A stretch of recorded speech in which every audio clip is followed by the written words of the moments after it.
Welcome back to our weekly coach show with Coach Jason Reuter, the Bradley Central Bearettes, who are ranked #1 in the state this week in the very first poll by the sports writers. Jason, what's that mean to you, being #1? I know polls sometimes are meaningless, but it shows you respect from people around the state. Yeah, we are very honored and very humbled to get that vote. It's a very unusual year. You have no public schools in Memphis playing, you have no public schools in Nashville playing, and then in between you've had some schools who've not shut down at all. Mm-hmm. Some of our biggest opponents, like Stone Memorial and White County and McMinn. I'm thinking about teams that we will have to beat if we can make it back to the state tournament. So we've got some opponents who've not shut down at all. We had a 21-day layoff, so you've got everything in between. But we are very humbled and honored to be ranked the #1 team. We don't vote on it. The sports writers across the state vote. I'm sure some of that is blind voting. Somebody asked me, do you think you're #1 in the state? I said, well, we enter each practice and each game believing we're going to win every time. So, but it's nice, but it's just on a sheet of paper. They'll give out a gold ball hopefully at the end of the year, but it's going to be a little different. It's the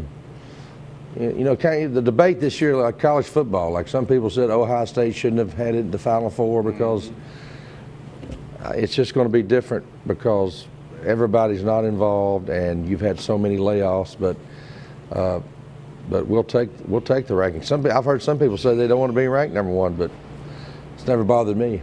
I'll take it. I think it's an honor, like you say, and it shows respect. And there's different writers around the state voting, just not any particular area. They're all. It's from Memphis to Bristol. I mean, it's whoever's got an AP vote. And from what I've been told by one of the guys that is one of those voters, that they get together over the weekend and make recommendations to each other. We've seen these guys or gals, whoever, and then we think they should be here, whatever. But that #1 ranking, obviously, you've got Stone Memorial, who's in our same region, is right there behind us at #2. So that shows you this power right now where it's at. And then on the AA side, Upperman, who's the only team we've lost to. And that game there, that's a COVID game, I call it, because they were not on our schedule. Then we lost some games at the COVID. I think we've lost 6 games altogether for the girls. And it was suddenly like 2 days before, hey, we're going to go to Upperman and play, or Baxter and play Upperman on this coming weekend. And right there, and got beat. But that's one of those games that, hey, you learn from a loss. It's a good loss. You don't want to lose, but maybe open your eyes to some things that girls need to improve on, open their eyes. I don't know. But it's a learning experience, as they say, I guess. Yeah, I mean, like you said, we scheduled that game 48 hours before we played. No excuses. We overanalyzed it. We shot 4 for 22 in the second half. Upperman is undefeated. Upperman could be the best team in the state for all I know. Pretty good. They beat us handedly, and Joe had to remind me in the paper and said it's the second worst loss we've ever had, I think. Joe would do that. Yeah, Joe did that to me, but nobody got injured, and we'll move on. And well, since then you've had 7 straight wins. You've won games on the road at Meigs, Blackman, McMinn County, and Ooltewah last night. You won here at home with Stewart's Creek, Signal Mountain, and most recently Walker Valley. And so looks like things headed in the right direction. The game last night you were actually trailing that game at Ooltewah 2-0. Then you scored 27 straight points, but got to play a lot of girls, and obviously Ooltewah was shut down too. They're trying to get back in the groove just like we are. Now coming up, you've got 4 games this week. You've played 2 already, Monday, Tuesday. We're doing this on a Wednesday morning. And then Friday night, you go to Sonny Daisy. Saturday, you go to Knox Catholic. What do you know about Knox Catholic? I've not even looked at that. Well, I know a little bit.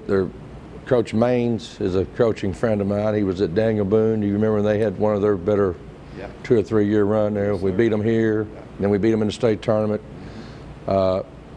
He has a daughter that's really good. She's a freshman. I do have a couple of films on them, but I'm just now starting to get into that. We don't want to look ahead. Obviously, we knew that we were more talented than Ooltewah. Sonny Daisy will be a little better than Ooltewah, but I don't want to get too far ahead. But you have to get, in this case, I had to plan for Knox Catholic because we play, we got today and we got tomorrow get it ready for Saudi and Knox Catholic. So I've got 2 films on them. If you look at their record, you're going to say Knox Catholic, I think they're somewhere, I'm going to throw it out there, like there's something like 7-9, because they've not been shut out. They're a private school. They've not had to shut down. Right. But when I'm saying they're 7-9, you're going to go, well, come on now, they've lost 9 games. Yet they've lost to like Maryville. They've lost to who's in the top 10? Maybe Bearden. They've lost to Farragut. You understand what I'm saying? Yeah, they're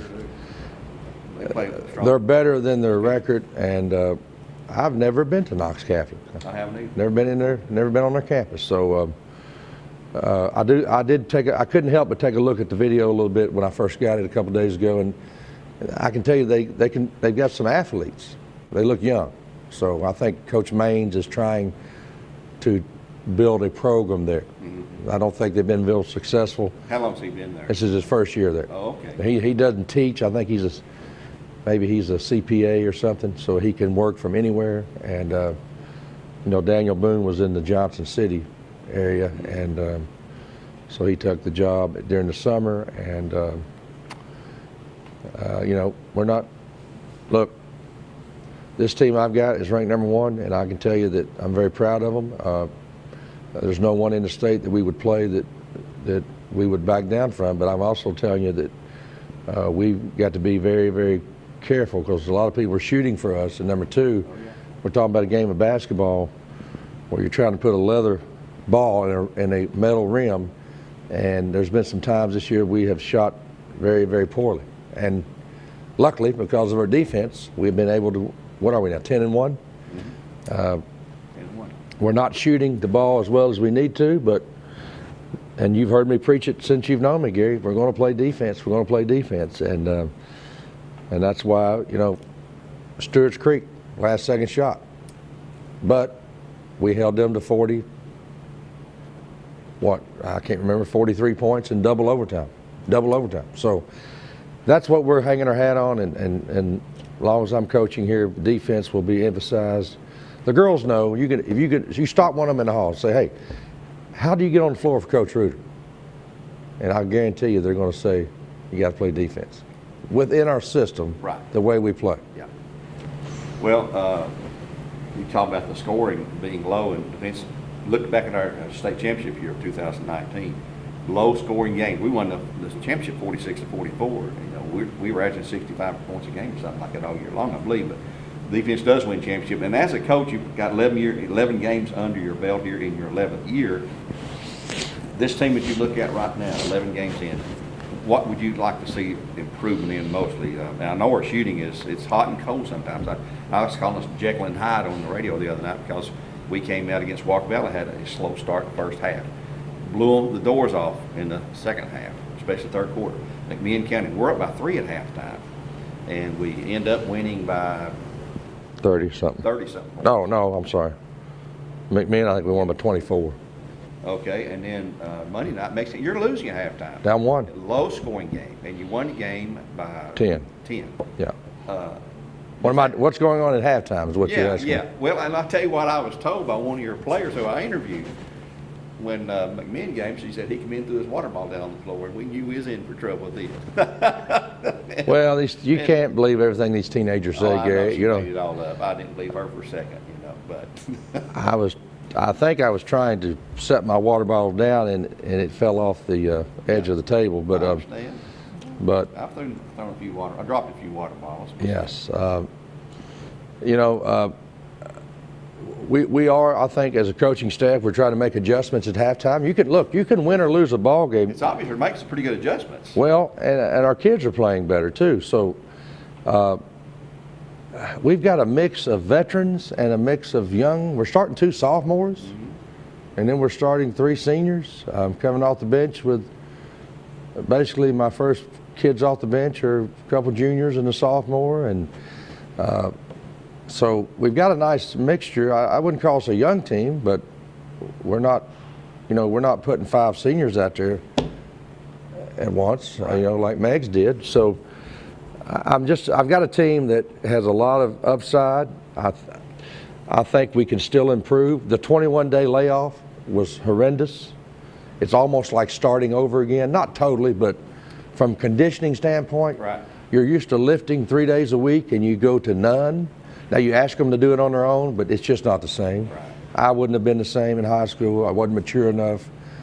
Would I played basketball? Yes.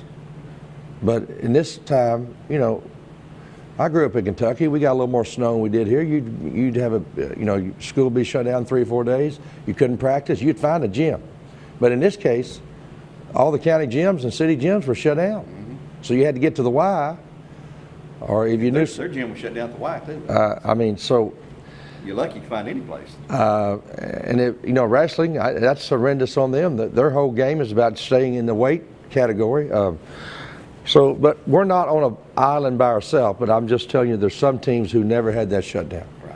And so I think you see us looking a little rusty. I think we would be, you know, if 10 is the ultimate goal, we use that 1 to 10. If 10 is good as we can get, I think we're at about a 6 right now. So you got And a lot if we hadn't had that shutdown, we'd be at about an 8. So I like to think our teams, and you know, some people, you've heard people say you peak too early. I haven't figured that one out. I don't know how you peak too early. Now, can you burn people out? Yes. Can you wear their legs out? Yes. As I've gotten older and wiser, I've learned later in the year, shorter, crisp, short practices are better. Get them in, get them out. Basketball is the longest season of any sport, and you can look at the calendar from the start to the finish. It's longer than football. It's longer than baseball. It's longer than volleyball. It's longer than soccer. So It's about 6 months long. I mean, it's probably 7. it's a long Start season. practicing in July, I guess. Well, I mean, from that November to March, it's a long, and then you're right, the days before people don't even know about, a lot of people don't know, we're starting back up as soon as school starts, an open gym, weight training, so, life gives you a lemon, you make lemonade out of it. So maybe the 21-day layoff, maybe towards the end of the year, is that we keep improving, maybe our legs might be a little fresher. I could make something good out of it. Yeah. I don't have a law degree, but I can certainly debate, and I can make it sound where the layoff wasn't all bad. Well, there's positive aspects of it. Yeah, we got no one hurt. Yeah. What I miss is during the break, the Christmas break, is seeing other teams like our Thanksgiving tournament back even in November. Yeah. In Christmas time, you go off to some tournaments and classics or whatever, and you get to see different styles of play, different teams we don't ordinarily see. May have never seen them and may never see them again, but those are interesting games just to see, again, a measuring stick of how your program looks versus teams from other areas of the state, even or out of state. So I miss that. I think that's, I'm certainly not trying to be boasting here at all, but I know you're a Bradley guy all the way, but anybody who's followed our program, that we go and try to find the toughest teams we can over Christmas. I mean, we went to Phoenix to play in the Nike Tournament Champions. We went to Naples last year. Went to Greenville. 2 years before that, we went to Greenville back to back. Yeah. And won it. Excuse me. And so, yes, that has been one of the mainstays with the Bearettes program, is to go and find some of the best teams in the nation and play them. And to make you, even if you lose, we're better off for it. Look at our championship year. You lost 3 games. Oh, yeah, 3 games. Yeah. Year before that, you go 2 years in a row, you was unbeaten going to the state tournament. Yep. End up losing that final game that cost you, and maybe those 3 losses that year. Yeah, I mean, one call here, one call there, but that is an element to our program that I think has given us an advantage that we don't have this year. But now I sound like I'm being negative. I'm dwelling on something that didn't happen. All you can control is your effort and your attitude. And at this point, I asked the girls, I just asked them after the Meigs County game, Meigs is a good team. Yes, they are. 5 senior starters. Yeah, and they have some losses, but guess who they've been to? Mm-hmm. Maryville, Bearden, us twice. They've lost 4 games to 3 of the top 10 AAA teams in the state. So I just asked the girls Monday night just to, between now and whenever this season ends, just to give me everything they have don't have any regrets, and you're going to make mistakes. You know, you're going to make mistakes. I make mistakes every day, but long as you can keep trying to get better. See, the great ones, Gary, you get better by this little bit every day or every week, every how you want to measure this. You don't get, you don't. I can't take my team and improve them 10 points in one practice. Right. But the one thing you miss too over missing those days in tournaments is seeing different styles of play. I like to have my team ready to play any style you want to play. If you want to press us, if you want to zone us, if you want to half court trap, if you want a 1-3-1, if you want a man-to-man. So we're still working on things right now in practice that we're nowhere near where we would be in previous years, but that also makes it kind of challenging, and in some ways it makes it fun to watch the girls learn. So, well, Friday night you go to Saudi Daisy. Tuesday we host East Hamilton. Thursday you go to Cleveland High School. At that point you'll have played everybody in the district in the first go around. Then you'll repeat the district games again there. By the end of next week we have a good feel of how us and the rest of the district are going to stack up, because we compete against each other. I think everybody will have played everybody at least one time at that point. So we're sort of halfway through the district season now. This week you've got 4 games, counting the Catholic game on Saturday. You have next Monday, Oudwall Tuesday, Saudi coming up Friday, and Knox Catholic Saturday. So the rest of the season we still got the Cleveland game to make up that we lost from the December game. That's this coming next Thursday. And then the East Hampton game, we lost that one in December. We'll have to go down there. So you're going to be back to yeah. 2 and 3 games every week before this week. So I've been asked, are you going to try to add any games to your schedule because you missed 6 during that shutdown? Mm-hmm. Well, 2 of them were district games. So the Cleveland and East Ham that we would have played before Christmas, Gary, we've now put them in the second semester schedule. So if you just sit and think for a moment, what we did, we added 2 games to our after January 1 schedule that we didn't have. Mm-hmm. So in all essence, we just added 2 games to our schedule. Yeah. It won't add to our total, but the person who's asking me this, I had to explain to him, I said, we've just added 2 dates that were not in there. Yeah. So for me to go out and try to find a random team to try to get our number of allotment, I don't think we can. No, I don't think it'd be a good idea. I mean, when have you ever heard of Bradley playing a regular season, playing Cleveland on the 21st, and the next game we play is Cleveland on the 26th? We've never done that. I don't think in the history of the school. I don't think we have. It's just different. Yeah. So. Everything's different this year. Yeah. So as far as me going and adding, of course, knock on wood, there's going to be some cancellations somewhere. You know, this COVID has not gone away. And weather could bite us. Yeah. There's going to be contact tracing. There's going to be some. If I play a team that has COVID, what I'm seeing is they're shutting the team down that plays the team. Yeah. Now you try that on for size. I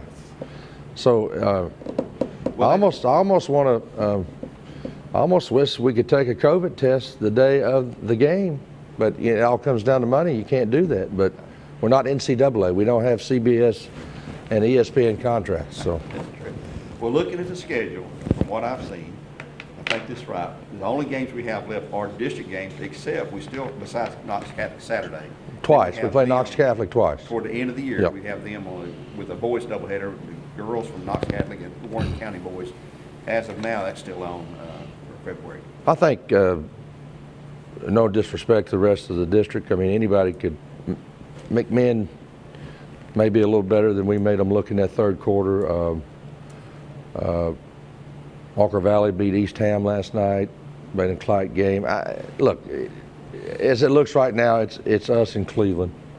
That's cut to the chase. It's us in Cleveland, and I think everybody else is jockeying around for third, fourth, or whatever. But I'm not meaning that disrespectful to anybody else. We are not going to overlook Saudi Daisy Friday night. We're not going to overlook East Hamilton.